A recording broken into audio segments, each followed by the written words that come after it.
bonsoir, bonsoir. Sabine Duclerc, directrice chez Repère. On est content de vous avoir dans cette vidéo. Avec nous ce soir, nous avons Jessie Legendre pour un sujet qui est quand même assez essentiel et important à aborder, à sensibiliser. On dit que selon Ressources Naissance, là, on parle de 23 000 familles québécoises chaque année qui perdent un enfant pendant la grossesse ou peu après la naissance. Puis, donc, les parents sont affectés par cette épreuve-là, puis c'est pas juste la perte d'un enfant, là. Donc, on parle de perte de rêve ou des prospects ou des idées qu'on avait, qu'on veut faire, les projets qu'on aimerait faire. Donc, ce soir, on va aborder ce sujet-là du point de vue paternité. Comme vous savez, Repère accompagne les papas qui sont en difficulté ou tout simplement un papa qui veut être présent. Mais il y a aussi de cela des papas qui ont perdu un enfant. Donc, on va voir un peu cet aspect-là avec coach Jessie Legendre. Je vais lui laisser le temps de se présenter. Donc, je lui laisse la parole et évidemment, si vous avez des questions entre-temps, vous pouvez toujours utiliser le chat. Merci. Merci Sabine. Bonsoir, bonsoir tout le monde. Je me présente, mon nom est Jessie Lejean. Je suis vraiment heureuse d'être ici avec vous pour animer cet atelier où est-ce qu'on va discuter d'un sujet qui affecte tout le monde vraiment de proche ou de loin, qu'on soit au courant ou non. Je vais partager une présentation à l'écran. Sabine, si tu peux me donner les accès, je vais pouvoir le partager. C'est beau, merci. Juste me faire signe si vous voyez ma diapo. Super. Je commence par remercier Repère pour cette belle initiative. C'est un sujet qui vraiment, qui malheureusement, qui est encore tabou et encore plus quand on fait le lien avec les pères. Donc, pour moi, c'est vraiment un honneur pour moi de pouvoir amener ce sujet-là avec vous parce que, cher papa, vous avez besoin d'être accompagné aussi à travers cette période difficile. Je commence par me présenter. Mon nom est Jessie Lejean. Je suis une coach professionnelle certifiée en PNL. La PNL, c'est la programmation neuro-linguistique. Donc, c'est une approche solution. On regarde vers le futur, on cherche des solutions. Qu'est-ce qu'on peut faire pour atteindre notre objectif, peu importe à quoi ça ressemble. Donc, à travers la pratique de coaching que j'ai, ça fait maintenant 8 ans, ça va faire 8 ans, j'accompagne les femmes en général à atteindre leur objectif, mais particulièrement les mères qui vivent un deuil périnatal à redéfinir une nouvelle vie, une nouvelle vision du futur et à retrouver une certaine sérénité. Et en lien avec ça aussi, j'accompagne les papas dans le même cadre aussi. Je suis la maman ange d'un petit garçon. Ce sujet-là, je l'ai vraiment à cœur parce que ça fait partie de mon histoire aussi. Notre premier garçon, notre premier enfant, c'était Zachary qui est décédé à la naissance. Donc, après une grossesse complète à 39 semaines, lors de l'accouchement, il y a une complication et notre garçon est décédé. Donc, suite à ça, bien sûr, ça a changé ma vie. Il n'y a plus rien qui faisait du sens. Et ça m'a amené à me poser des grandes questions. Et à travers mon processus de deuil, j'ai changé de carrière, j'ai démarré ma pratique de coaching. Et en voyant à quel point que les ressources étaient vraiment limitées en termes de deuil périnatal, pour moi, c'était important d'intégrer ça dans ma pratique de coaching pour justement partager ces ressources-là avec les personnes qui en ont besoin. Oui, je suis la maman ange d'un garçon, mais aussi j'ai agrandi ma famille. J'ai deux petites cocottes qui ont suivi Zachary, mais je suis la maman de trois enfants et notre premier, c'était un garçon. Donc, maman ange pour la maman, papa ange pour le papa. Et bien sûr, pour moi, les mots, c'est important. Donc, il y a des termes qui vont revenir que je vais mentionner au courant de cette présentation. Donc, ceci étant dit, passons à aujourd'hui, l'agenda. Qu'est-ce qu'on va couvrir? Bien, d'abord, on va parler de c'est quoi le deuil périnatal et particulièrement comment est-ce que c'est vécu par le père. Bien sûr, ça a un impact sur le couple. On va regarder aussi à quel point ça peut avoir un impact sur le couple. La santé mentale du père et self-care, un bel anglicisme ici, mais comment est-ce que le père peut vraiment prendre soin de lui à travers ce processus-là? Je vais partager des stratégies gagnantes qui vont vous aider à être justement en ressources. Je vais vous partager différentes ressources et bien sûr, on va ouvrir le plancher si jamais il y a des questions ou un moment de partage, on va aussi prendre le temps de pouvoir animer cette discussion-là aussi. Donc, ceci étant dit, je vais commencer avec On est au mois d'octobre. Le mois d'octobre, c'est le mois de la sensibilisation au deuil périnatal. Donc, le timing de cette initiative est vraiment à point parce que c'est le mois où est-ce que vraiment on va trouver plusieurs initiatives en lien avec le deuil périnatal. Pas juste ici à Montréal ou au Québec, mais vraiment à travers le monde, car c'est un mois qui est vraiment marqué à travers le monde pour la sensibilisation au deuil périnatal. Et la journée vraiment où est-ce qu'on marque le temps est le 15 octobre, qui était hier, qui est la journée de la sensibilisation au deuil périnatal. J'aimerais ouvrir une parenthèse et mentionner que cette journée-là est reconnue dans plusieurs pays à travers le monde, mais c'est seulement cette année, en janvier ou février 2024, que cette journée-là a été reconnue officiellement par le gouvernement québécois. Donc, vraiment, on a beaucoup de chemin à faire face à cela. Ça a été accepté dans différents pays à travers le monde, mais vraiment ici et au Canada aussi, dans les autres provinces, c'est accepté, c'est célébré, ce temps-là est marqué, mais au Québec, c'est seulement cette année que ça a été officiellement accepté par le gouvernement québécois. Donc, je trouve que c'est important de le mentionner. Et cette journée-là, il y a plusieurs initiatives cette journée-là pour marquer cette journée comme j'ai mentionné. Et une des activités qui vraiment existe partout dans le monde, c'est de vraiment allumer une chandelle pour commémorer la mémoire de nos anges partis trop tôt, notre ou nos anges partis trop tôt. Donc, vraiment d'allumer une bougie en l'honneur de notre petit ange. D'où l'image que vous voyez ici. Alors, ceci étant dit, qu'est-ce que le deuil périnatal? Le deuil périnatal est vécu suite au décès d'un bébé en cours de grossesse, lors de l'accouchement ou durant la première année de vie. Donc, ça inclut les fausses couches, peu importe quand est-ce que c'est arrivé, que ce soit en début de grossesse ou en fin de grossesse, ou encore une morti-naissance. Fausse couche, c'est du début jusqu'à la 20e semaine et à partir de la 20e semaine jusqu'à la 40e semaine, c'est considéré comme étant une morti-naissance. Morti-naissance lorsque l'enfant décède lors de la naissance. Décès néonatal étant lorsque c'est un nouveau-né qui décède et périnatal, passé le stade de nouveau-né, ben là, c'est qualifié comme étant un deuil périnatal. On met tout ça sous la bannière de deuil périnatal, donc vraiment, c'est suite au décès d'un bébé. Plusieurs d'entre nous, on a peut-être vécu d'autres deuils de membres de la famille, des amis proches, lointains, euh, ou même encore des deuils dans d'autres aspects de notre vie, que ce soit suite à un diagnostic d'une maladie, suite à une séparation. On vit différents types de deuils à travers notre vie. Mais le deuil périnatal est vraiment particulier parce que ça va à l'encontre de l'ordre naturel des choses. Qui veut dire, on s'attend à ce qu'un jour, oui, nos parents vont décéder, peut-être notre conjoint, conjointe, frère, sœur, membre de la famille, mais lorsque c'est un enfant, il n'y a rien qui nous prépare par rapport à ça. Et c'est pour ça que j'ai mentionné que les mots sont vraiment importants et je mets l'accent là-dessus car dans le dictionnaire, il n'y a pas un mot en particulier qui identifie, qui identifie le parent qui a perdu un enfant. Donc, un mot qui a été créé dans les dernières années est maman ange pour faire une contraction entre maman et un ange ou papa ange entre papa et ange pour dire que on est la maman ou le papa d'un ange, un enfant qui est parti trop tôt.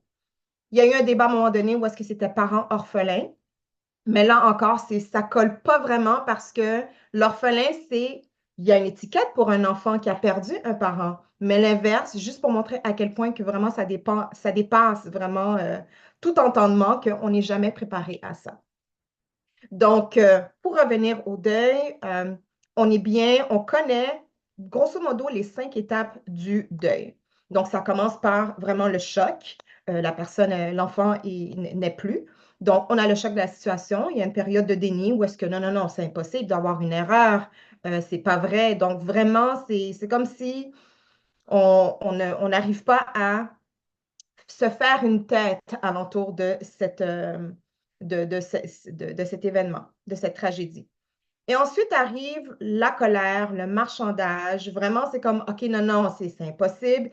Et pour certaines personnes pour qui la spiritualité, la foi, elle est vraiment présente, Mais c'est là qu'il peut y avoir un genre de période de négociation avec Dieu. OK, non, non, mais là, si je fais ça, est-ce que tu pourrais sauver mon enfant ou la situation? Ou, tu sais, c'est là que vraiment il y a différentes choses, différentes émotions qui remontent à la surface. Et ensuite vient la tristesse, où est-ce que vraiment, c'est là que la personne, vraiment, la réalisation va frapper la personne, le parent et les membres de la famille, bien sûr. Et vraiment, c'est là qu'on voit que la personne, vraiment, ça prend toute la place, je vais le dire comme ça. Suivi de la résignation, où est-ce que tranquillement, vraiment, on réalise à travers les heures, les jours, les semaines, les mois que, ah, OK, c'est vraiment ça la situation. C'est là qu'on est rendu.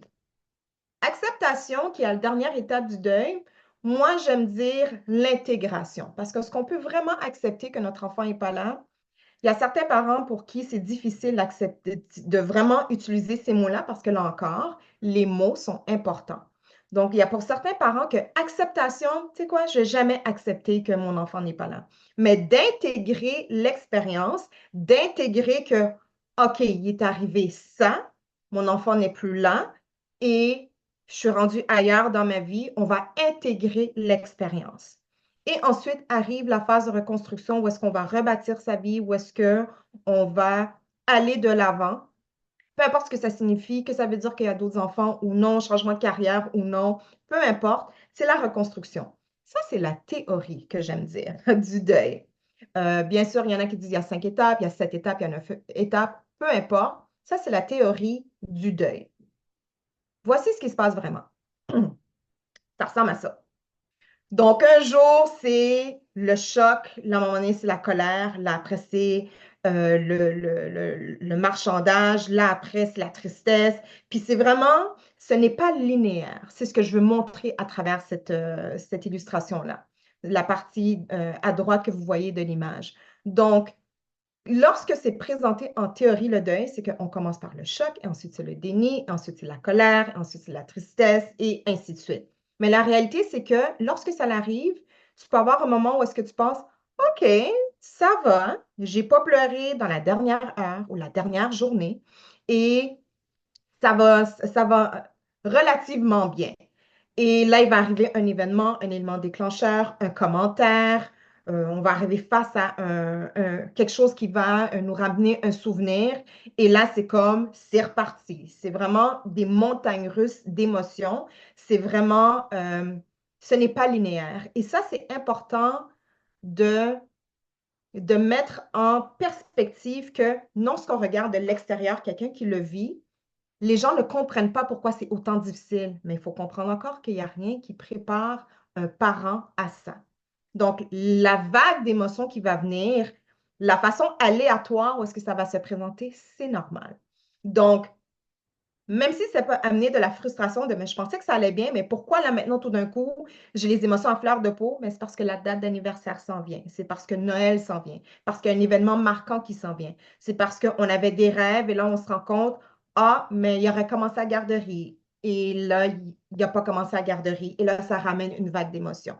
Donc, en gardant ça en tête, ça nous permet de quand même un peu rationaliser pour comprendre que je ne suis pas fou, je ne suis pas folle, et ce qui se passe, c'est normal. Le deuil peut se présenter de différentes façons pour différentes personnes, et ça, c'est vraiment personnel à chacun. Mais ce qu'on va remarquer, c'est que en ce qui, par rapport à les différentes facettes de la personne, il y a quand même des éléments, il y a un fil conducteur qui va se présenter. Donc, au niveau physique, le deuil va augmenter. Il y a il y a une manifestation physique dans le corps lorsqu'une personne vit une période de deuil. C'est ça que j'essaie de dire. Donc, ça peut se présenter à travers une grande fatigue, des maux de tête, une perte d'appétit, de l'insomnie, des maux de ventre, des douleurs à la poitrine. Et là, je mets un astérix parce que si jamais on ressent une douleur à la poitrine, il est très important de consulter. Il est très important de vraiment avoir de l'attention médicale parce que même si on sait que c'est suite au deuil, il n'empêche que le corps réagit. On a besoin d'une attention particulière médicale pour adresser cette douleur-là à la poitrine. Parfait. Donc, le deuil va augmenter l'inflammation qu'il y a dans le corps. Ça peut aggraver des problèmes de santé et ça peut même en causer des nouveaux. Peut-être qu'avant, j'étais en parfaite santé, mais parce que le deuil a un impact physique sur le corps, mais ça peut déclencher, ça peut causer des nouveaux problèmes de santé qui n'étaient pas là avant. Ça affecte le système immunitaire, ça le rend plus vulnérable aux infections, ça peut augmenter la pression artérielle et ça peut même augmenter le risque de caillots sanguins. Donc, on réalise que de l'extérieur, ça peut sembler, OK, elle est vraiment triste, mais ce qu'on voit de l'extérieur, c'est une chose, mais c'est comme le iceberg. On voit la pointe, puis il y a tout ce qui se passe en bas. Et dans le corps, il y a une manifestation physique que le corps va parler suite à ces émotions, que le choc que le corps a reçu pour la mère et pour le père. Ensuite, on a au point de vue émotionnel. Donc là encore, bien sûr, on a regardé les schémas où est-ce qu'on voit différentes émotions. Ça, ce n'est pas la liste complète de toutes les émotions qu'un père, qu'un parent peut vivre, mais c'est important de les nommer, de l'angoisse, de la colère, de la peur, un sentiment de culpabilité, de la solitude, de la tristesse. Il y a vraiment beaucoup d'émotions qui peuvent se présenter et c'est c'est vraiment, juste un instant, c'est bon. Donc, c'est une réponse naturelle à la perte d'un être cher, d'un enfant. C'est naturel. Donc, c'est normal d'avoir beaucoup d'émotions parce qu'on a de la peine, parce que on attendait cet enfant-là, il était tellement attendu. D'accord? Et ensuite, on a au niveau psychologique.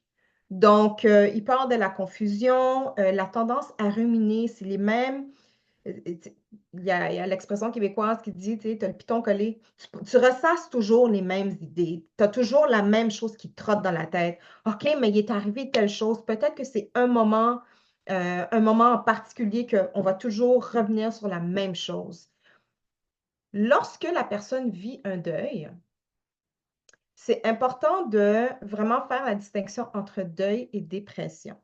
Parce que les signes qui va être démontré peut ressembler à la dépression, mais ça ne veut pas dire que la personne elle est dépressive.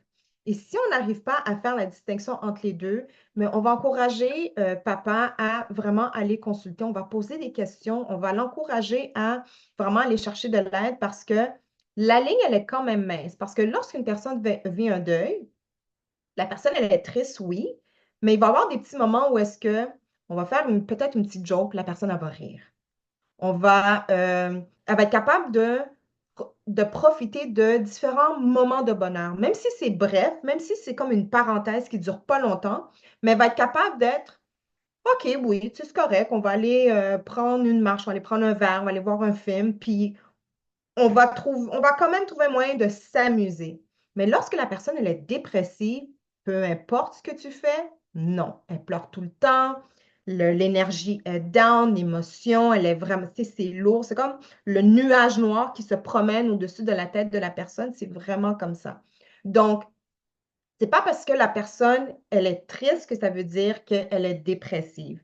Mais lorsque le deuil persiste, lorsqu'il n'y a pas de moment de répit, que c'est toujours lourd, à ce moment-là, on va encourager la personne à consulter parce que le deuil peut éventuellement, oui, se transformer en dépression.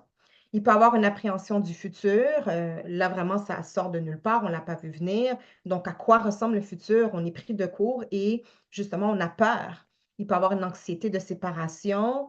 Il y a des papas que, une fois que c'est arrivé, tout dépendant des circonstances dans lesquelles la perte est arrivée pour le bébé, mais là, il va y avoir une anxiété de séparation avec la mère, avec la conjointe, pour dire, OK, mais j'ai besoin de toujours être là avec toi, je vais être sûre que tu vas bien. Euh, c'est vraiment, on est collés, attachés, puis on fait tout ensemble parce que justement, cette anxiété-là, elle vibre au plus haut niveau durant cette période de temps-là.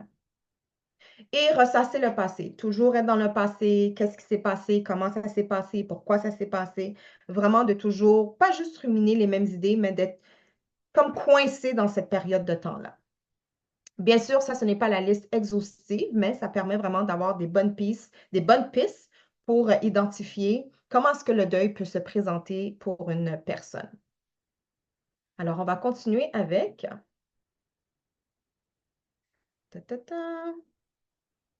Comment vivre son deuil différemment de la mère? Lorsque on vit la perte d'un bébé, d'un enfant, le focus va sur la maman, on comprend, mais papa aussi, il le vit. Il le vit différemment, mais papa vit le deuil aussi. Et ce qu'on va entendre parler du deuil de la mère, ben, en tant que papa, on peut se comparer pour dire, OK, mais maman le vit comme ça, mais moi, je ne le vis pas comme ça. Est-ce que c'est normal? Est-ce que je fais quelque chose de correct ou pas correct? Mais c'est important de comprendre que maman va le vivre d'une certaine manière pour différentes raisons et papa va le vivre différemment à cause de d'autres raisons et elles sont aussi valables l'une que l'autre. Et c'est ce que je vais vous présenter.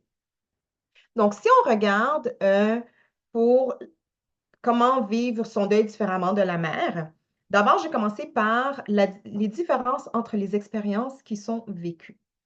Donc, pour la mère, sa connexion était physique. C'est elle qui a porté l'enfant, donc on comprend qu'elle va le ressentir tout de suite parce qu'elle portait l'enfant, peu importe la durée de temps qu'il y a eu la grossesse.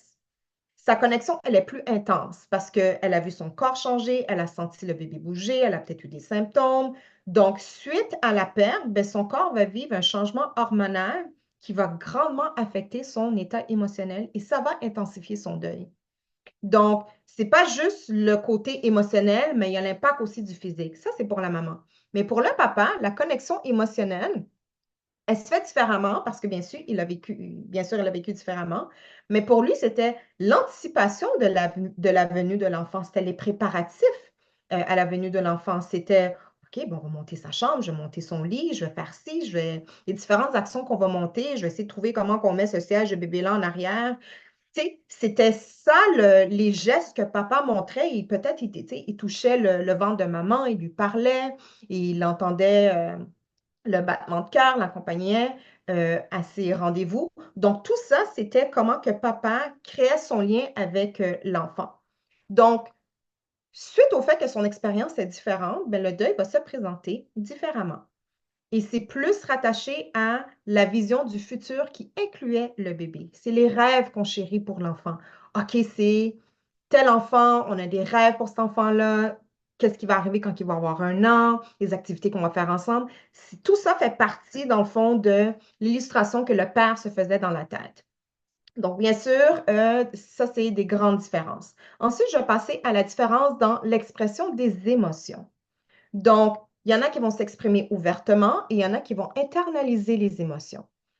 Règle générale, la mère tend à être plus expressive. Elle va pleurer ouvertement, elle a besoin d'en parler.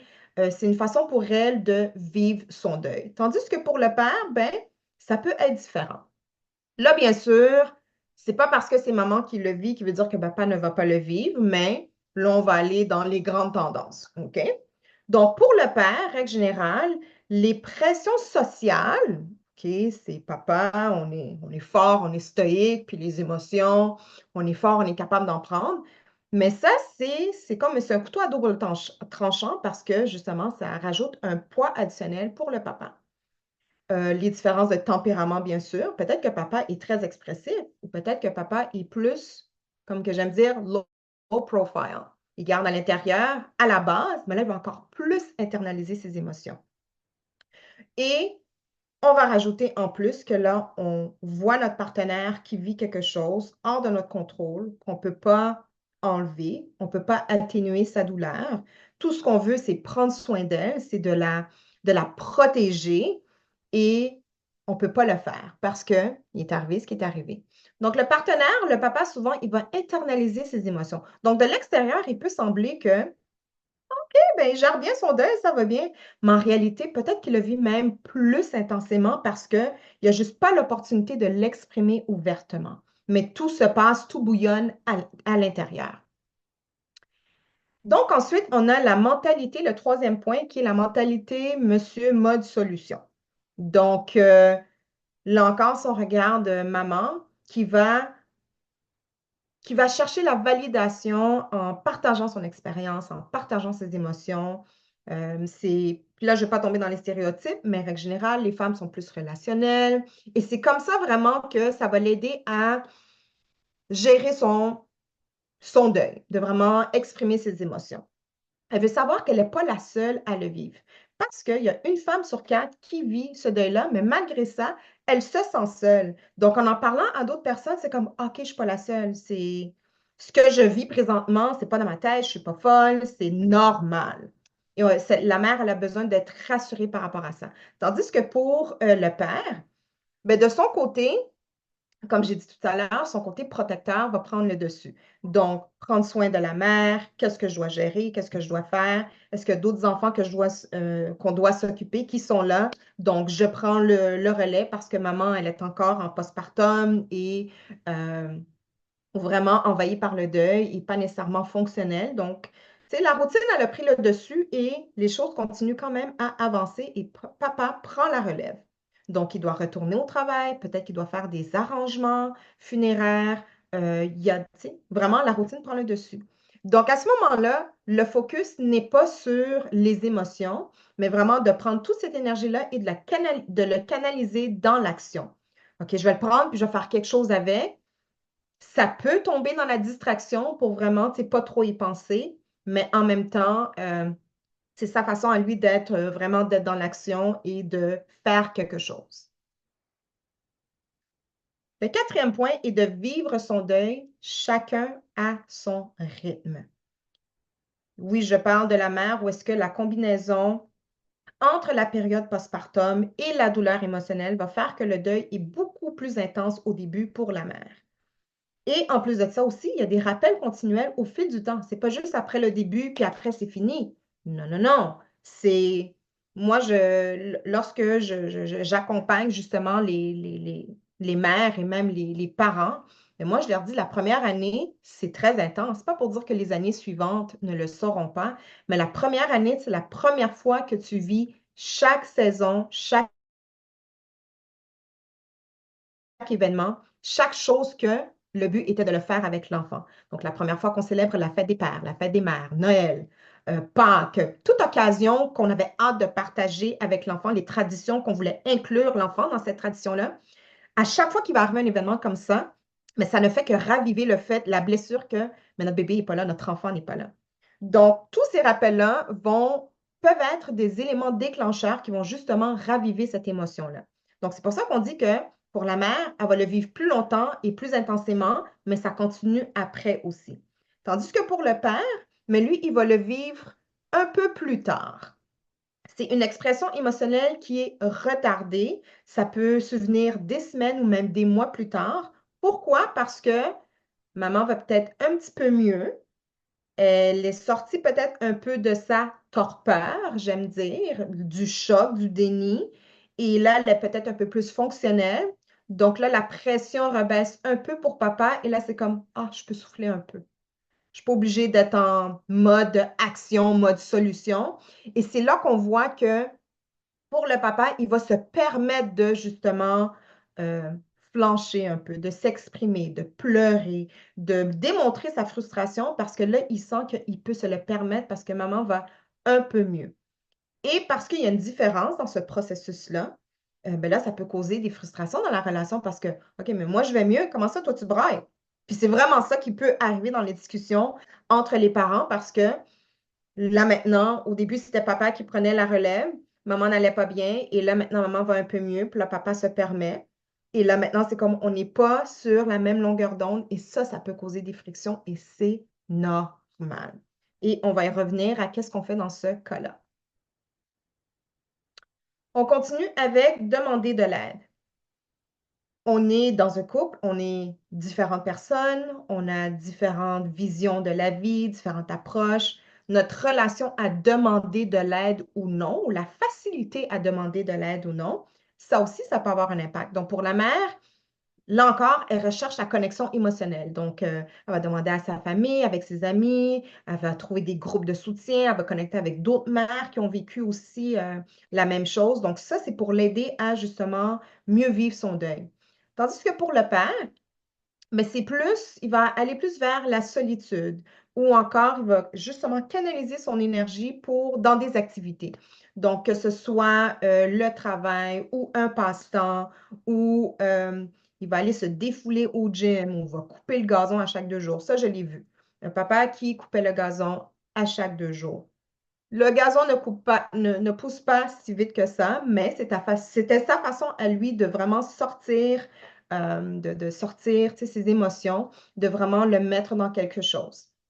Donc, c'est dans le pratico-pratique. C'est vraiment, il y a besoin de faire quelque chose physique avec toute cette énergie-là, avec toute cette émotion-là. Moi, personnellement, moi, j'ai été au gym. J'allais au gym à tous les jours, puis je me défoulais au gym. Puis moi, ça m'a aidé. Puis après, quand c'était plus le gym, ben, c'était une autre activité. C'est vraiment personnel à chacun. OK? Donc, pour le père, ça peut être malaisant de partager ses émotions parce que là encore, cette pression sociale-là d'être fort, d'être stoïque, d'être en contrôle, ben avec ça, avec la relation d'être vulnérable, mais ça peut être confrontant pour papa de OK, mais je n'ai pas le droit d'exprimer parce que de toute façon, quand les gens appellent pour prendre de nos nouvelles, ils ne prennent pas de mes nouvelles à moi, papa. Ils prennent les nouvelles de maman. Puis, comment qu'elle va? Est-ce que vous avez besoin de quelque chose? Mais ils ne demandent pas à papa comment il se sent. Ils vont lui demander pendant 0,2 secondes, mais le focus de la conversation, 9 fois sur 10, c'est sur maman et qu'est-ce qu'elle a de besoin et comment ça se passe pour elle. Donc, papa peut vraiment se sentir, OK, ben, on va mettre le focus sur maman, puis c'est correct. Mais en même temps, les émotions de papa sont importantes et il a besoin d'avoir ce soutien-là et de demander de l'aide. Donc, de trouver des façons de comment naviguer le tout, et ça, on va en parler un petit peu plus tard. OK? Donc, très important, les différences de comment on le vit sont normales. Donc, tout ce que je vous ai présenté jusqu'à présent, on voit que maman le vit d'une manière, elle l'exprime d'une manière, et papa peut le vivre et l'exprimer différemment, et c'est normal parce qu'à la base, on vit la grossesse différemment. Donc, le deuil sera vécu différemment aussi. Il n'y a pas de bonne ou de mauvaise façon de vivre le deuil, mais c'est vraiment de mettre l'accent sur on doit s'assurer que le deuil est vécu sainement. OK? Il n'y a pas de bonne ou de mauvaise émotion, mais de pouvoir prendre cette émotion-là et de le vivre de façon constructive. La colère, à la base, c'est pas une mauvaise chose. Tu as le droit d'être en colère. C'est normal que tu sois en colère. Mais il y a une différence entre prendre cette colère-là puis d'aller, je ne sais pas moi, courir pendant 1 heure de temps ou d'aller prendre un cours de boxe. Il y a une différence entre ça et d'aller frapper quelqu'un. Là encore, c'est de la façon que ça va être exprimé. D'accord? Donc, lorsque le deuil n'est pas pleinement vécu, les émotions vont trouver une autre façon de s'exprimer. Et c'est là que ça devient dangereux et que c'est là que ça va faire des ravages. Et ça peut arriver des années plus tard. Ça peut arriver des années plus tard, on pensait que tout allait bien, qu'on a repris le dessous, le contrôle, qu'on a bien vécu le deuil, mais qu'en réalité, le deuil, pour papa, n'a jamais été vécu et là, ça remonte à la surface. Et moi, j'ai accompagné des papas où est-ce que les émotions revenaient des années plus tard, où est-ce que, ah, il aurait eu 18 ans, il aurait gradué. Puis c'est là que ça vient le chercher. Je ne vais pas amener mon garçon passer son permis de conduire. C'était quelque chose que j'avais hâte de faire avec mon garçon, par exemple. Ou encore, lorsqu'il décide d'agrandir la famille et d'avoir un autre enfant, et c'est quand l'autre enfant arrive, et peut-être que c'est le même sexe, et là maintenant, c'est comme, ah, OK, là, j'ai un garçon, puis il est là, puis il est vivant, et ça ramène tout ce qu'on n'a pas vécu avec l'autre enfant. Donc, ou encore l'enfant d'un autre, de voir, tu sais, ton meilleur ami qui a un enfant, puis là, ça te ramène, toi, tes souvenirs. Donc, tout ça, c'est des éléments déclencheurs qui vont vraiment raviver cette blessure-là qu'on pensait qu'elle était guérie, mais qu'en réalité, ça va remonter à la surface. D'où l'importance de bien vivre son deuil. Et ça, je vais y revenir. Donc, comment vivre son deuil en tant que père? Il y a des défis particuliers auxquels les pères font face, et ça, j'ai déjà mentionné quelques points.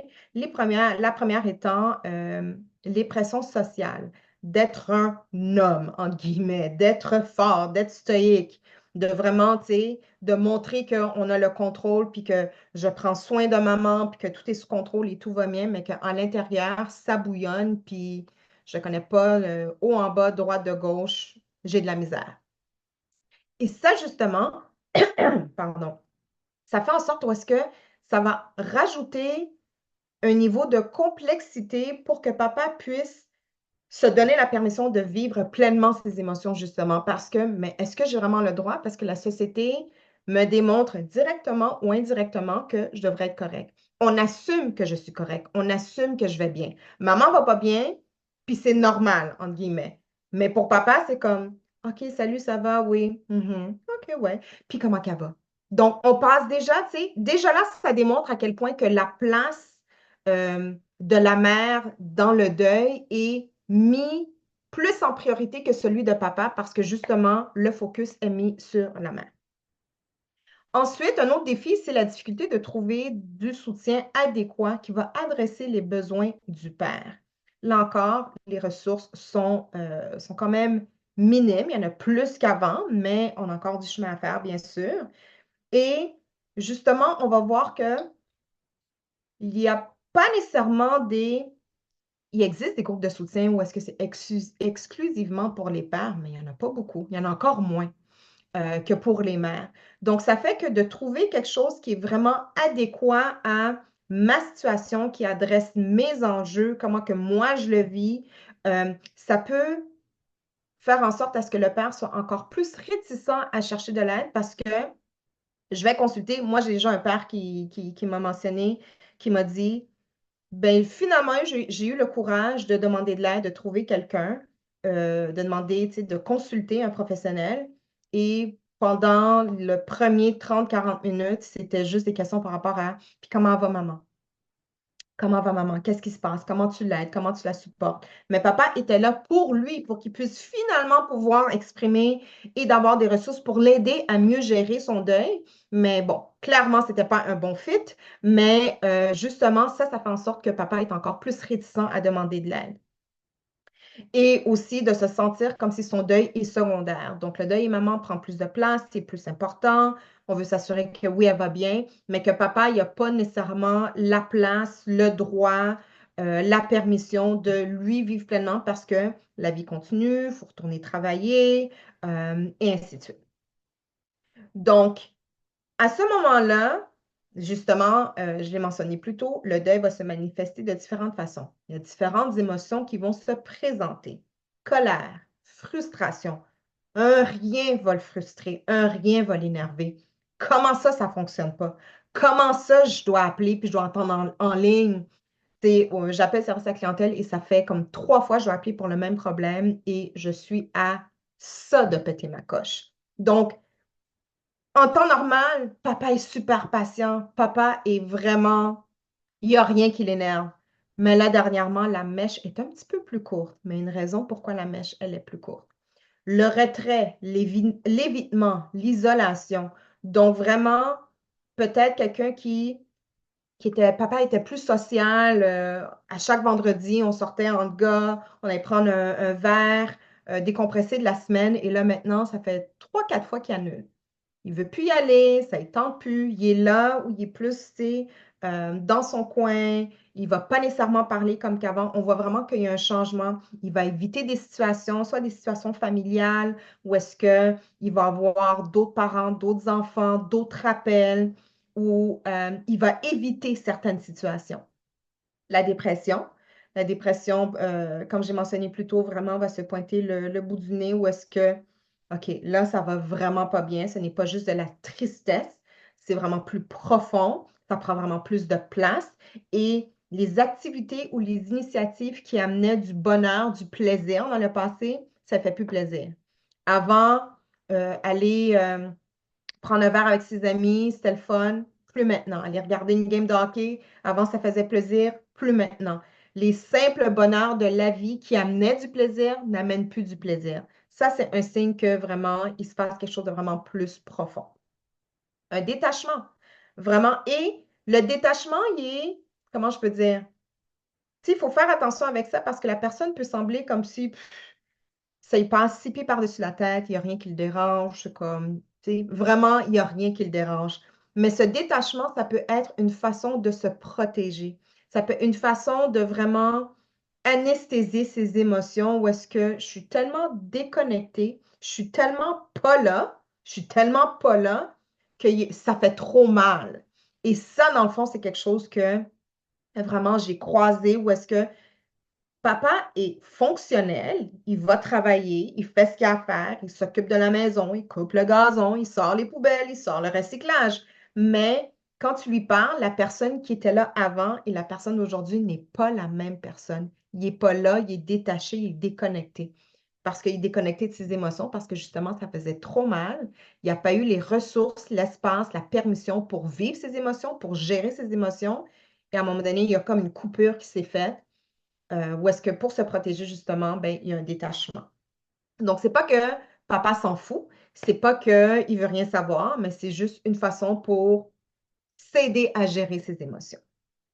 OK? Donc, comment vivre ses émotions sainement?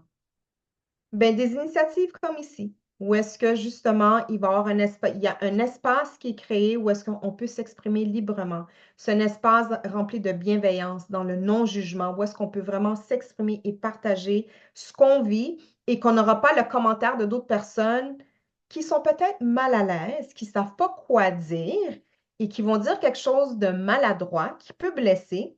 Et pas que la personne n'a pas des bonnes intentions, mais des fois, la personne, elle ne sait juste pas quoi dire. Donc, c'est important de trouver ces espaces-là, des personnes, des professionnels qui peuvent justement nous accueillir dans un espace, moi j'appelle ça un espace sacré où est-ce que je peux être moi pleinement, je peux parler, puis tu ne vas pas me juger, tu ne vas pas me critiquer, et je vais avoir le support nécessaire.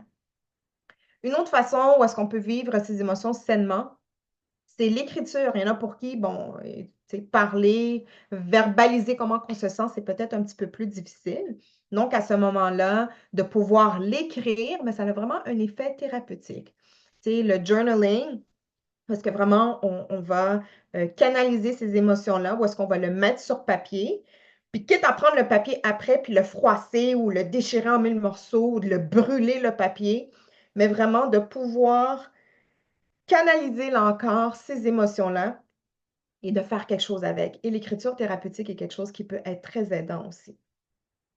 L'expression créative sur toutes ses formes, que ce soit l'art, que ce soit la musique, l'activité physique, vraiment pour permettre de sortir ces émotions-là de son corps. Parce que, on l'a bien regardé plus tôt, le corps va manifester ces émotions-là sous différentes façons. Et si ce n'est pas exprimé pleinement, sainement, ça va sortir, ça peut sortir tout croche et ça peut faire mal. Donc, c'est important d'être proactif et de trouver une méthode qui va être aidant pour soi. Et ça varie vraiment selon chacun.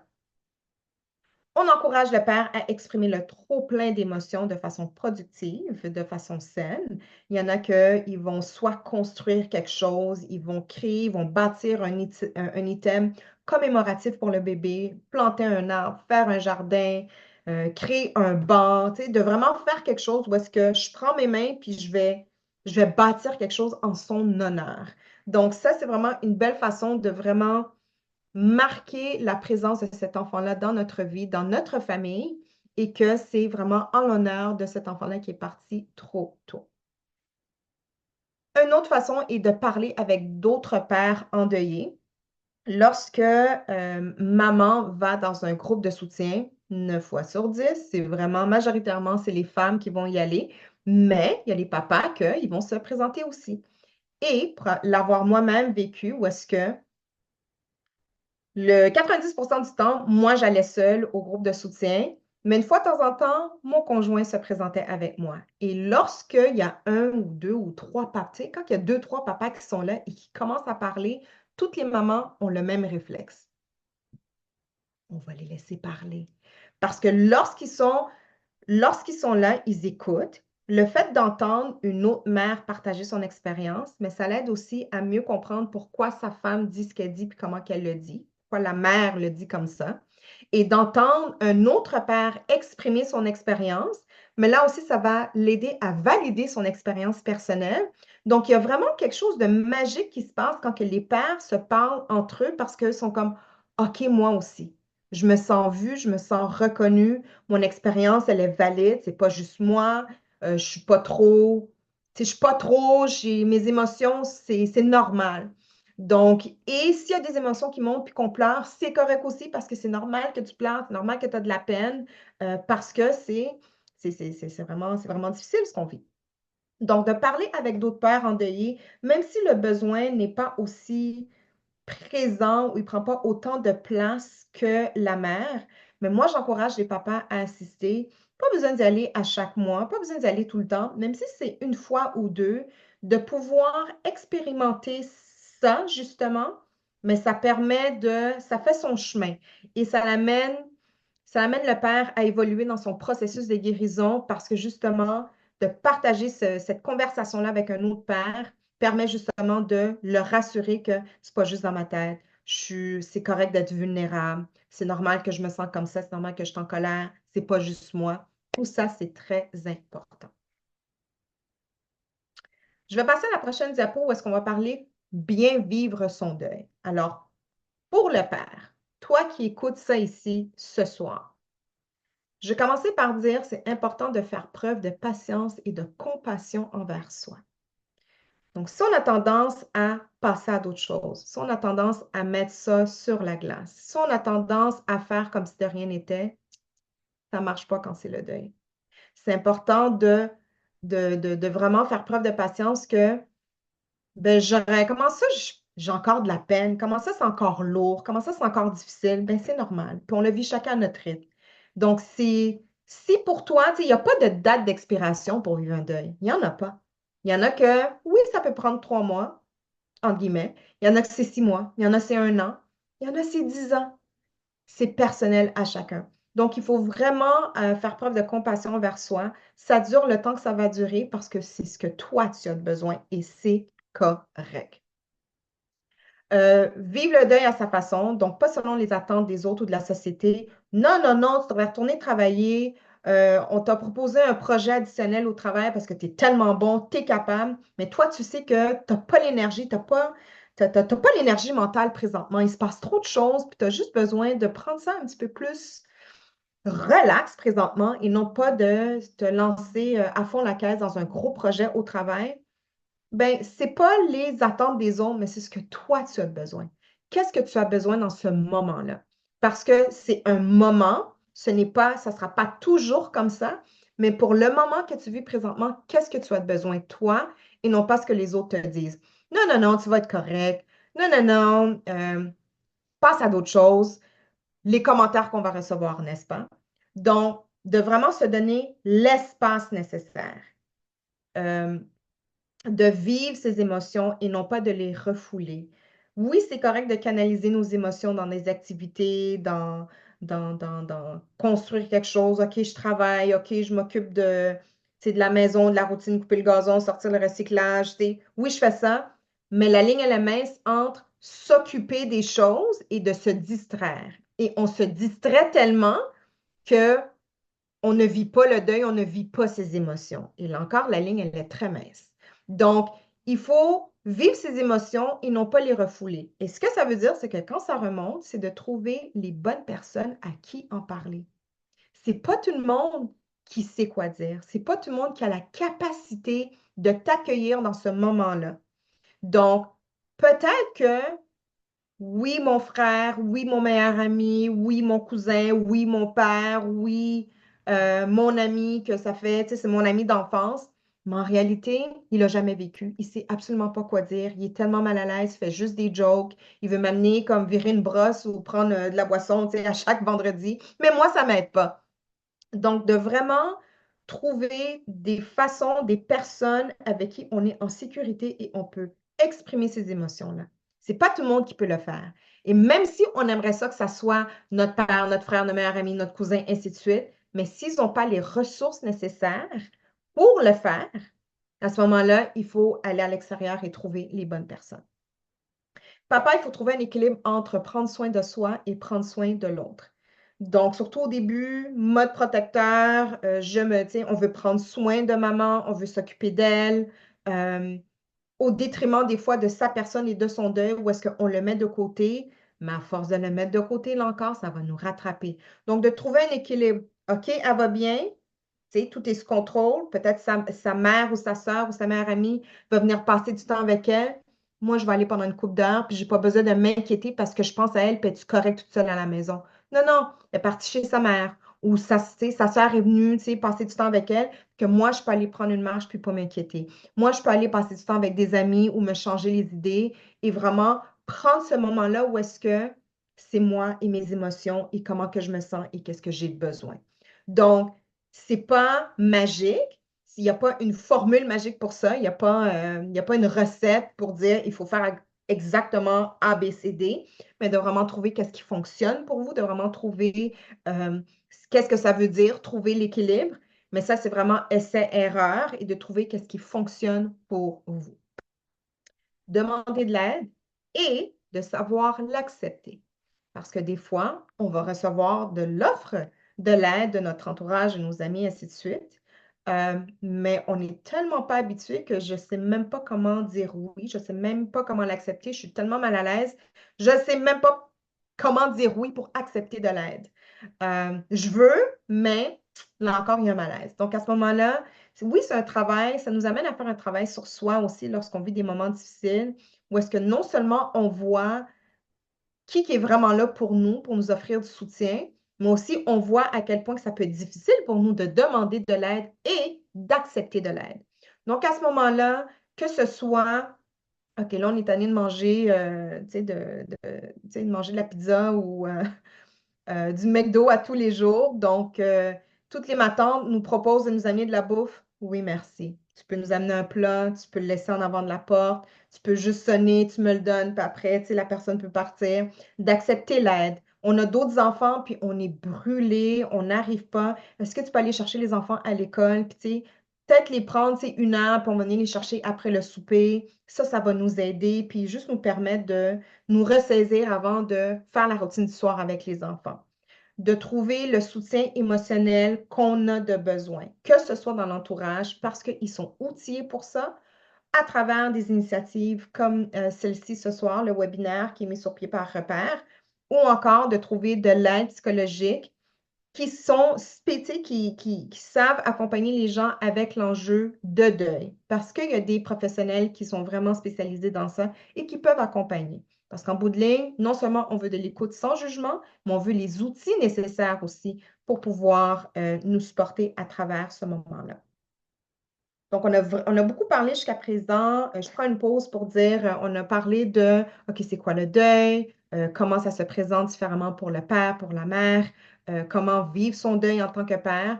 Mais là, on va parler de pour le couple, mais quel impact que ça peut avoir pour le couple? On va regarder ça ensemble. Donc, il y a sur à différentes échelles, ça peut avoir un impact. Parce que malheureusement, il y a une grande proportion des couples qui ne survivent pas justement à la perte d'un bébé, d'un enfant. Donc, c'est important d'être intentionnel à travers ce moment-là que malgré ce qu'on vit, qu'on va trouver un moyen pour se supporter, prendre soin de soi, de ses émotions et de pouvoir cheminer à travers cette épreuve. Donc, un impact que ça peut avoir sur le couple est l'incompréhension. Vraiment, tout d'un coup, c'est comme si je ne te comprends pas, tu ne me comprends pas, on se chicane pour les petites choses, les grandes choses. Tu sais, la communication, c'est comme si on fait ça. À chaque fois qu'on essaie de se parler, on n'arrive pas à se rejoindre. Avant, on était comme ça et là, tout d'un coup, ça ne marche pas. Les nerfs à fleur de peau, toi, tu le vis comme ça, moi, je le vis comme ça. Ça fait que, justement, tu sais, on n'arrive pas à se comprendre, le détachement. Donc, on le vit différemment, un plus intensément, un moins intensément à la surface. Tu peux sembler détaché de la situation. Euh, Est-ce que tu as vraiment de la peine?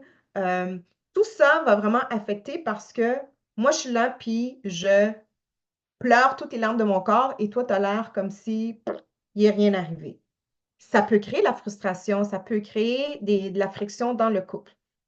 Bien sûr, je l'ai mentionné, le manque de communication.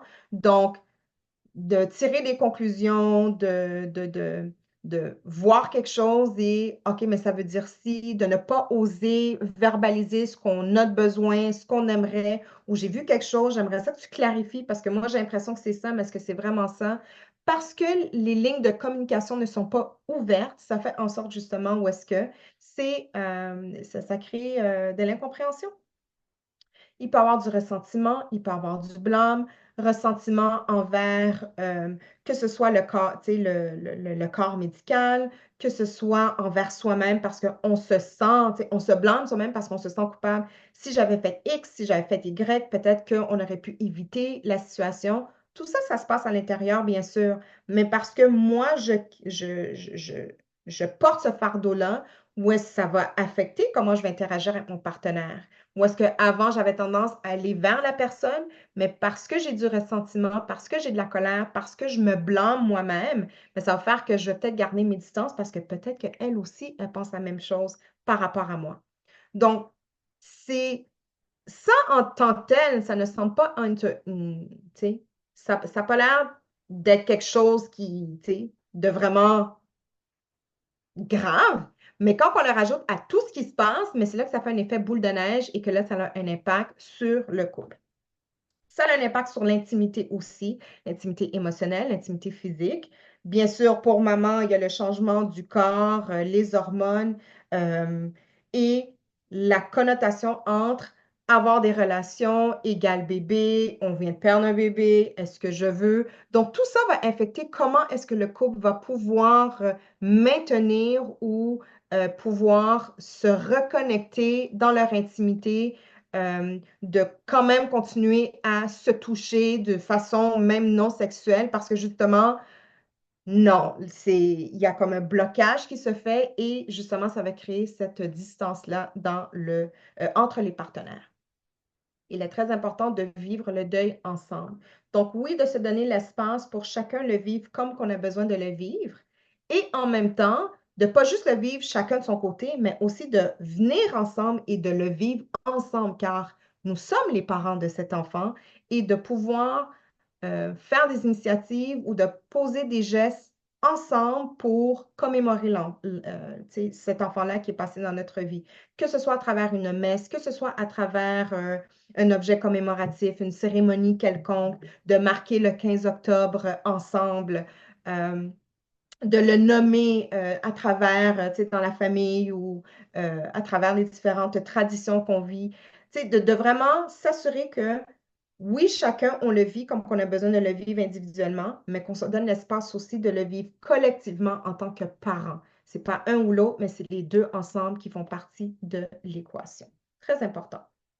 Bien sûr, ce n'est pas la liste exhaustive, mais c'est les grandes lignes de comment ça peut avoir un impact sur le couple.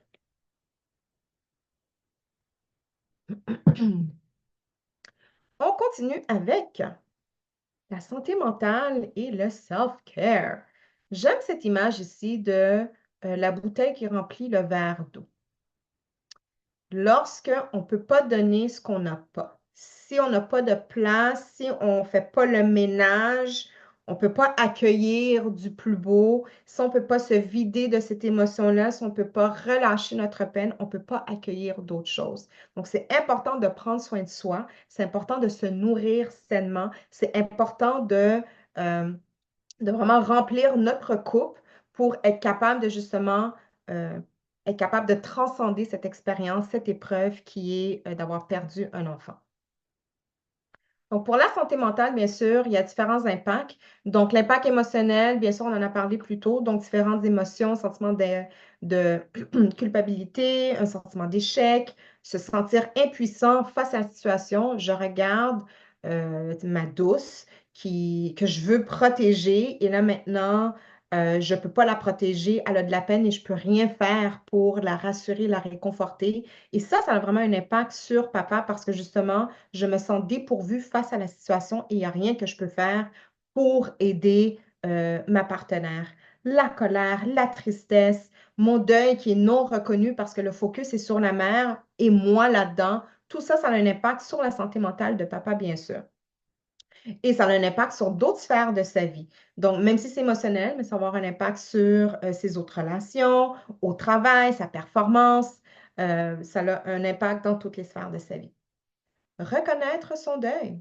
Il est important, puis je le répète et je reviens souvent avec ça, c'est important, papa, de se donner la permission de vivre son deuil, de briser le tabou, qu'on n'a pas besoin d'être fort, d'être stoïque, puis de ne pas montrer qu'on a de la peine, mais que c'est correct d'être vulnérable. Au contraire, il faut être vulnérable, il faut vivre ses émotions, c'est correct de pleurer, c'est correct de vivre son deuil, même si les autres sont pas d'accord, même si les autres pensent qu'on devrait être rendu plus loin, même si les autres te posent des questions.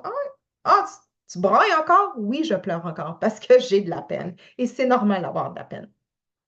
Et plutôt, j'en ai parlé, deuil versus dépression, de vraiment être à l'affût des signes. Le deuil, oui, c'est normal, mais quand c'est un deuil qui persiste à ce moment-là, ça peut se transformer en dépression. L'incertitude, ce qui peut se présenter aussi, c'est l'incertitude face au futur, l'anxiété face aux futures grossesses. Je veux dire, on veut des enfants, mais là, est-ce que ça peut encore arriver? Est-ce qu'on a pu savoir la raison pour laquelle cet enfant-là est décédé? Peut-être que oui, peut-être que non.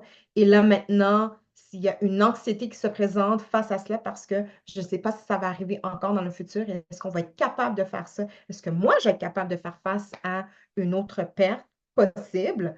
Là, c'est toutes des choses qui sont présentes pour papa.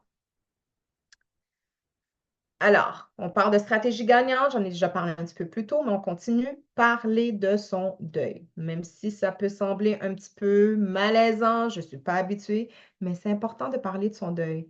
On n'en parle pas à tout le monde, on ne parle pas à qui veut bien l'entendre, mais c'est important de trouver des bonnes personnes qui sont outillées pour nous écouter.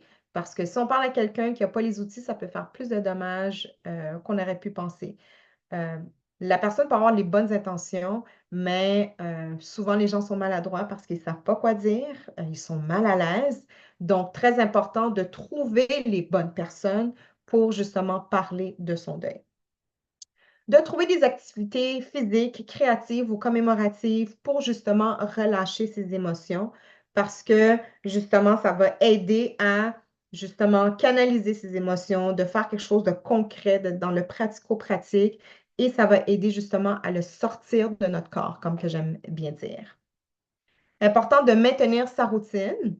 Lorsqu'on maintient sa routine, bon, OK, je me lève à telle heure, je me prépare, je vais travailler, tu sais, je prends une douche, je m'habille, je vais travailler, je reviens, je fais ci. Donc, de maintenir sa routine nous permet d'avoir un sentiment de contrôle sur sa vie dans un moment où est-ce que on sent qu'on perd le contrôle. On sait pas ce qui va arriver. Ça, c'est sorti de nulle part.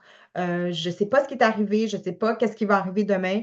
Donc, de se concentrer sur ce sur quoi je peux me concentrer, me focuser et avoir le contrôle, mais ça, c'est rassurant pour n'importe qui. Donc, très important de maintenir sa routine, le travail, le gym, manger à des heures régulières, de bien dormir, d'avoir une bonne hygiène de vie. En bout de ligne, ça va être très aidant. Le self-care, physique, je l'ai bien mentionné, bien manger, bien dormir, être actif, émotionnel, que ce soit à travers la relaxation, méditation, différentes initiatives pour nous aider vraiment à être dans, tu sais, d'être bien centré, bien aligné, puis de pouvoir mieux gérer nos émotions, de mettre des balises, de prendre du recul face à ceux qui ne comprennent pas. Puis là encore, ça peut être un sujet un petit peu difficile parce que c'est mon meilleur ami, c'est ma mère, c'est mon père, c'est mon frère, c'est des personnes que j'ai à cœur, puis ils ont toujours été là pour moi. Mais là, à chaque fois que je leur parle, j'ai chaud aux oreilles. Ils disent quelque chose qui m'irrite profondément, ils pensent qu'ils m'aident, mais ils ne m'aident pas. Je raccroche, je suis plus en colère que d'autres choses. Ils sont maladroits, ils ne m'écoutent pas, ils ne me comprennent pas. Donc, vraiment, c'est important s'il faut prendre du recul, pas pour dire qu'on coupe tu sais, on élimine ces personnes-là de notre vie. C'est pas ça le but. Mais là encore, de trouver les personnes qui nous font du bien, les personnes qui nous aident, les personnes qui ont les ressources pour nous aider, pour nous accompagner.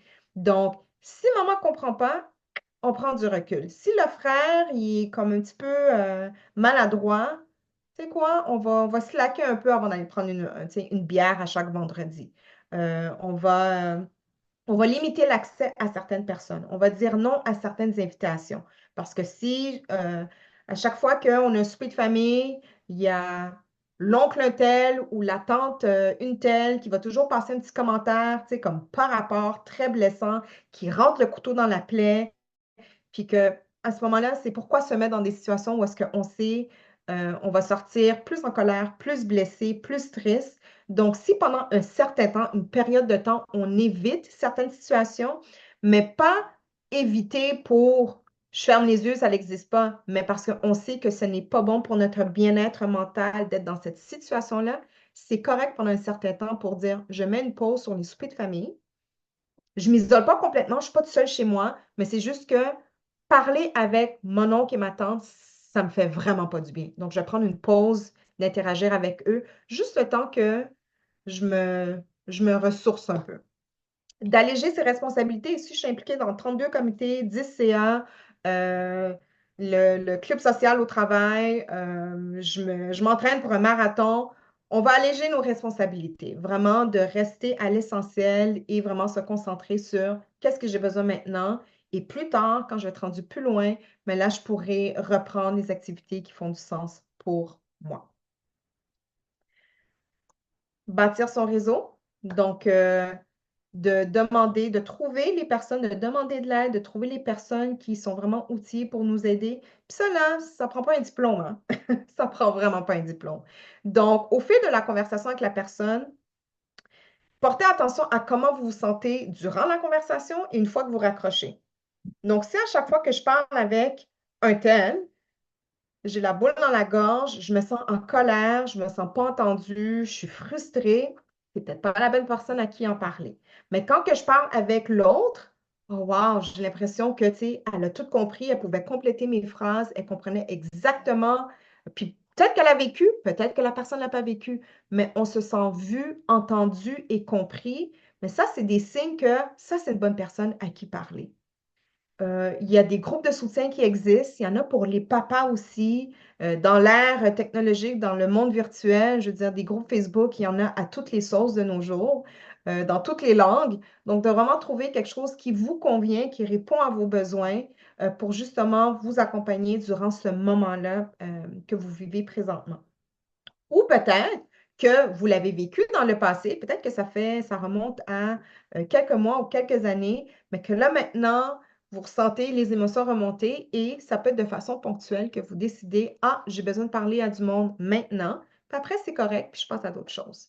OK? Ce n'est pas juste utile parce qu'on vient de le vivre là dans l'immédiat, mais à un moment où est-ce qu'on en a de besoin, on va trouver l'aide nécessaire dans ce moment-là.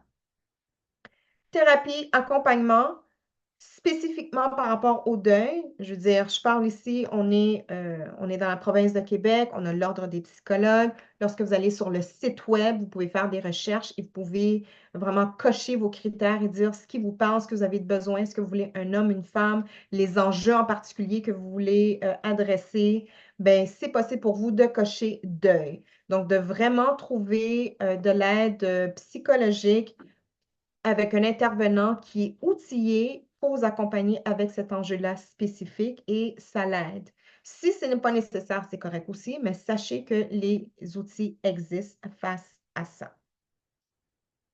Donc, j'aimerais vous partager quelques ressources ici.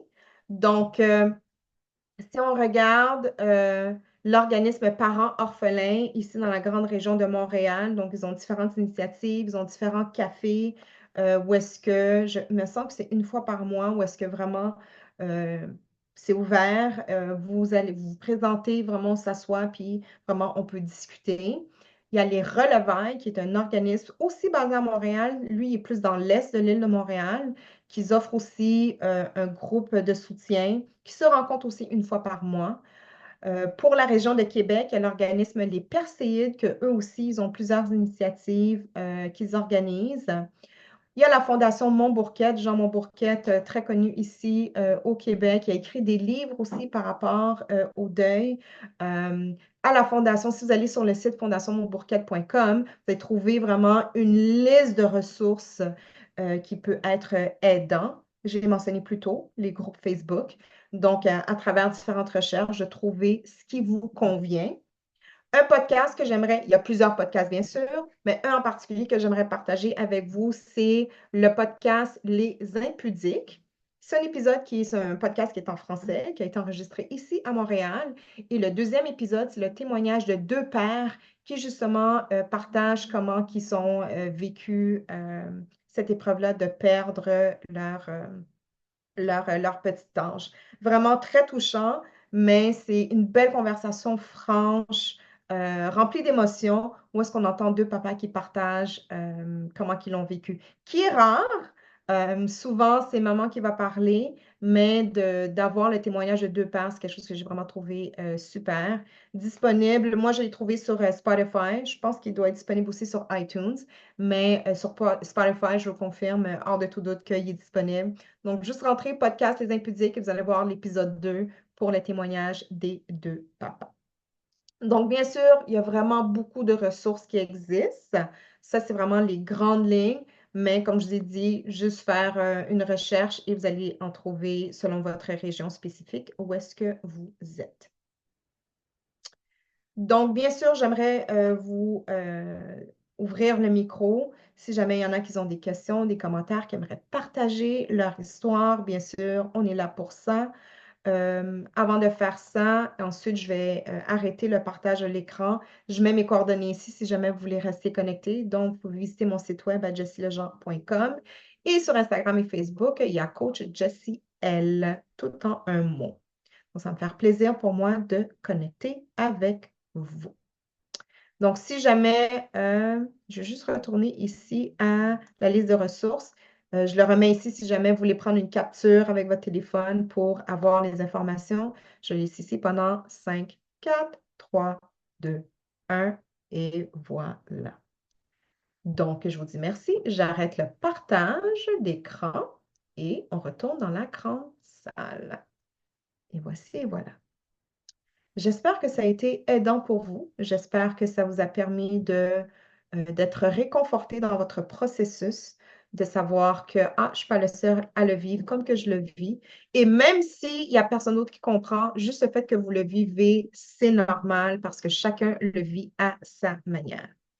Donc, je vous donne la parole. Est-ce qu'il y a des questions, des commentaires ou des partages? Ben, d'abord, Jessie, merci. C'est très, très, très, en tout cas, moi, j'ai pris des notes là. D'abord, merci pour la liste des ressources. Je trouve que c'est tellement intéressant. Surtout pour le podcast, ça, je me suis notée là, de partager ça parce que c'est le fun d'avoir des témoignages concrets aussi. Donc, je me suis noté ça. Il y a une chose qui m'a retenue aussi, tu as répété souvent, puis je l'ai noté, j'ai vraiment aimé ça, de avoir la permission de vivre ses émotions, vivre son deuil. Tu sais, c'est se donner la permission, c'est vraiment, c'est quand même se donner la permission. C'est comme si on ne l'avait pas, là. Donc, je trouve ça vraiment important de le souligner. J'avais quelques questions, mais la première, ce serait quoi? Dans les étapes au début, par rapport au deuil, est-ce que dans le cadre du deuil périnatal, dans ce que tu as observé ou dans tes connaissances, là, est-ce qu'il y a des étapes qui sont plus longues ou vraiment on peut varier à ce point-là que tu sais, ça peut prendre autant de temps dans un que dans l'autre. Il n'y a pas, pardon, il y a pas une présentation standard de comment quelqu'un va le vivre. Le deuil périnatal est considéré comme étant un deuil compliqué parce que, comme que j'ai mentionné plus tôt, ça va contre l'ordre naturel des choses. On n'est jamais préparé, ça ne fait pas du sens. Ça vient nous chercher dans nos paradigmes de vie de OK, mais ça ne fait pas de sens. Je ne suis pas supposée d'enterrer mes enfants. Donc, est-ce qu'il y en a un qui prend plus de place que l'autre? Ça dépend. Parce que lorsqu'on vit un deuil, ça vient réveiller d'autres deuils qu'on a vécus dans le passé. Des deuils qu'on pensait que c'était réglé, des deuils qui étaient peut-être réglés, mais ça peut ramener bien des choses à la surface. Donc, ça aussi, ça peut exacerber le fait que je suis vraiment plus dans la tristesse ou je suis longtemps dans le choc ou le déni parce que justement, ben, je pensais que tu es une bonne personne. Je pensais, selon ma foi, ou est-ce que j'ai certaines connaissances par rapport à ça qui me disent si je fais X, Y, Z, des bonnes choses vont m'arriver. Et là, ça m'arrive, c'est comme si le monde vient me tomber sur la tête. Donc, ça vient vraiment nous chercher dans nos valeurs et c'est vraiment différent, c'est vraiment personnel à chacun. Et dans le couple, comment l'un le vit, l'autre le vit, c'est différent. Et même si tu as vécu un deuil d'une façon et ça allait bien, comment tu l'as géré dans le passé, mais là, celui-là, ça peut être complètement différent. C'est vraiment, je ne vais pas dire au gré des vents, là, mais c'est vraiment personnel à chacun. Mhm. Bonne Super. question. Et ensuite, en tant qu'organisme, là, comme conseil de coach, là, en tant qu'organisme, qu'est-ce qu'on pourrait faire sur plus le long terme pour sensibiliser sur le deuil périnatal et la paternité? Parce que dans tout ce que tu dis, je sens qu'il y a beaucoup de déconstruction à faire aussi en termes de mentalité.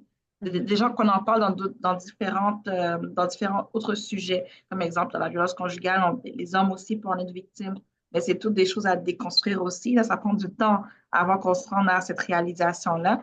Mais qu'est-ce que tu pourrais nous conseiller comme en tant qu'organisme? Qu'est-ce qu'on pourrait mettre en place peut-être sur un plus long terme pour Mhm. sensibiliser un petit peu plus, pour en parler un peu plus du deuil périnatal? Super, super question. Écoute, il y a différentes choses qui peuvent être faites à cet effet. Je ne sais pas dans votre processus si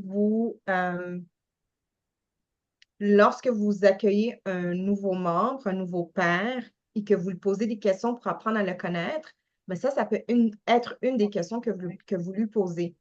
Est-ce que tu as déjà vécu une perte, que ce soit une fausse couche, que ce soit avec ou encore plus tard dans la vie, tu sais?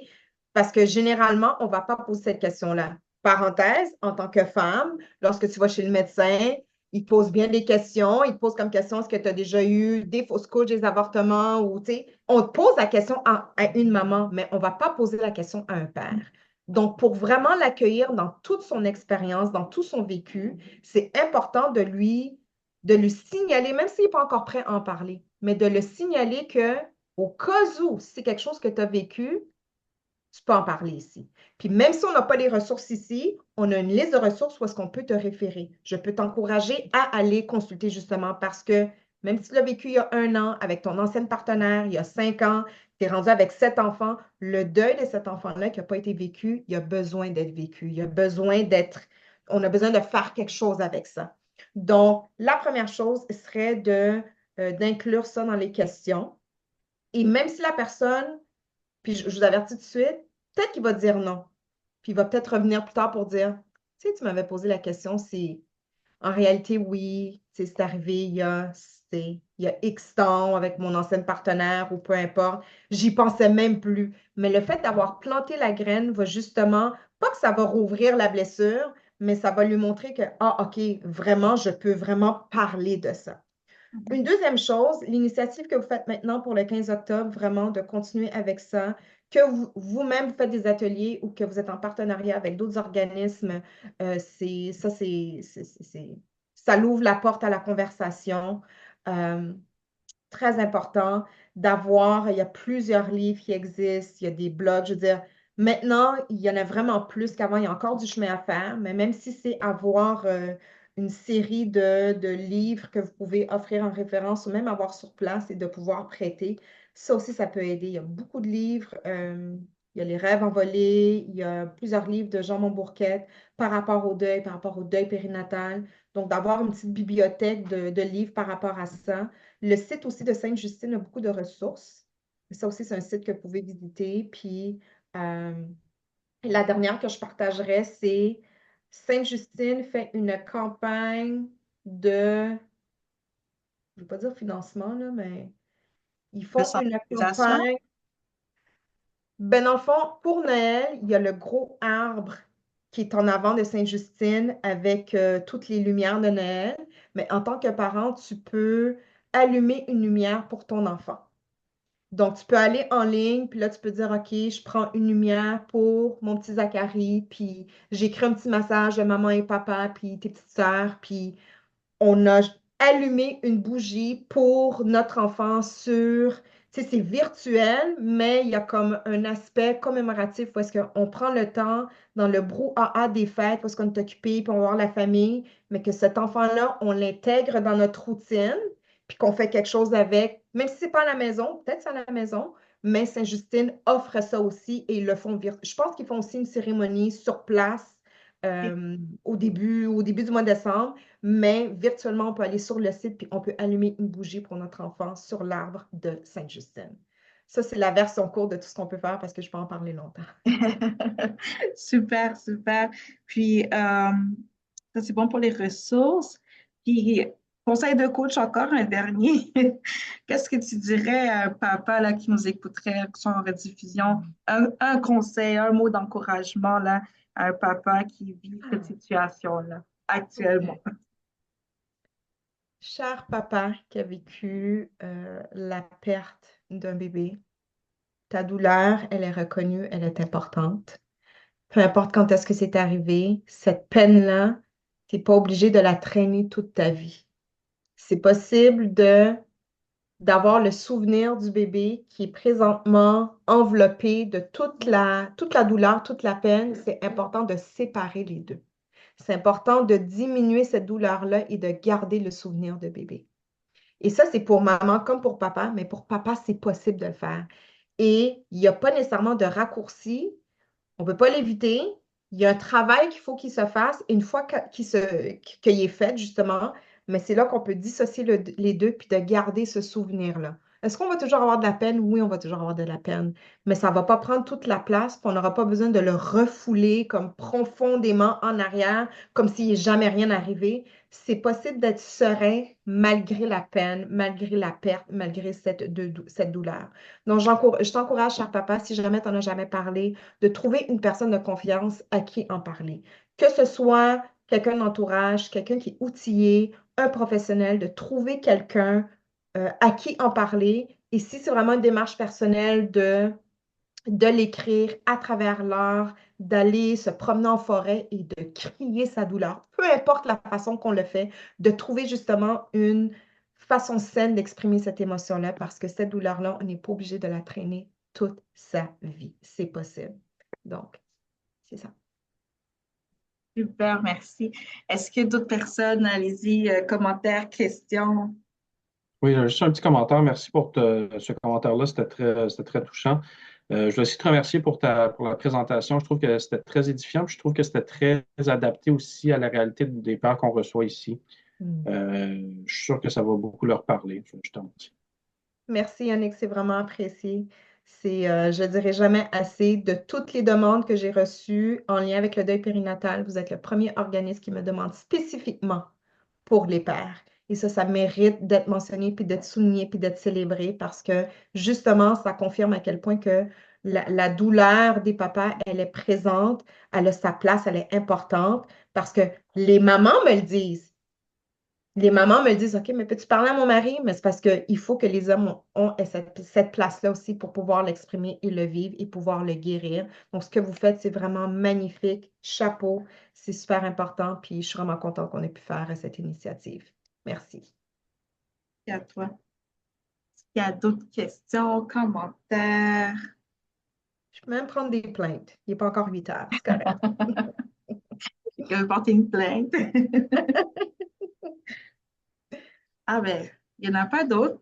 Sur ce, je vais prendre le temps de te remercier vraiment, Jessie, pour ce merveilleux moment. En tout cas, j'ai un papier plein de notes. Je pense aussi nos intervenants, ça donne aussi une certaine ouverture aussi parce que j'aime vraiment l'idée par rapport à certaines questions qu'on ne pose pas nécessairement. C'est Mm. vrai que juste savoir, est-ce que vous l'avez déjà vécu, un deuil? Je sais que dans le programme Harmonie, on parle de deuil. Mhm. Mais est-ce qu'on va en profondeur? Certains fois, on n'y va pas parce qu'on pense, on associe à la femme, c'est elle qui a porté Mm. l'enfant. Puis là, c'est le fun de voir que c'est le fun, mais c'est aussi, je vais dire deep en anglais, là, mais profond, d'aller côté paternel aussi, qui a lui aussi ses émotions, il y a lui aussi sa façon de vivre ce deuil-là. Donc, merci, Jessie, vraiment pour toutes les ressources, les points que tu as abordés. Euh, puis voilà, je pense on a vraiment toutes eu quelque chose ce soir. Donc, je vous remercie. Donc, ce sera en rediffusion bientôt. Donc, une fois que ça va être fait, on va le partager là sur Facebook. Puis, n'hésitez pas, Jessie a déjà mis ses coordonnées tantôt la présentation là. Donc, n'hésitez pas à aller suivre sa page. Est-ce que, oui, dernière question, Jessie, pour toi, est-ce que papa peut aussi te contacter s'il y a peut-être besoin d'accompagnement spécifique ou tu vas vraiment aller dans l'exclusivité, maman ou... C'est sûr que ma pratique, elle est centrée sur les femmes, mais quand un papa me contacte, c'est oui, parce que je reconnais à quel point c'est difficile pour le père de cogner à la porte et de demander de l'aide. Donc, c'est sûr que si je vois en parlant avec le père, si je vois que je ne suis pas outillée ou que je ne suis pas la bonne personne pour l'accompagner, j'ai beaucoup de contacts, je vais trouver la bonne personne pour justement l'accompagner. Mais à la base, la personne me contacte et a besoin de mes services. C'est sûr que je vais faire mon possible pour, je vais m'assurer que je suis la bonne personne pour la supporter. Si je ne suis pas, je la mets en contact avec la bonne personne. Mais papa peut me contacter aussi, bien sûr. Ah, génial, c'est super. Parfait. Donc, bien, sur ce, tout le monde, je vous souhaite une excellente soirée. Puis, encore une fois, merci Jessie, merci à chaque personne qui va nous regarder, qui nous regarde maintenant. Donc, voilà, passez une excellente soirée, tout le monde. Bonne soirée. Merci.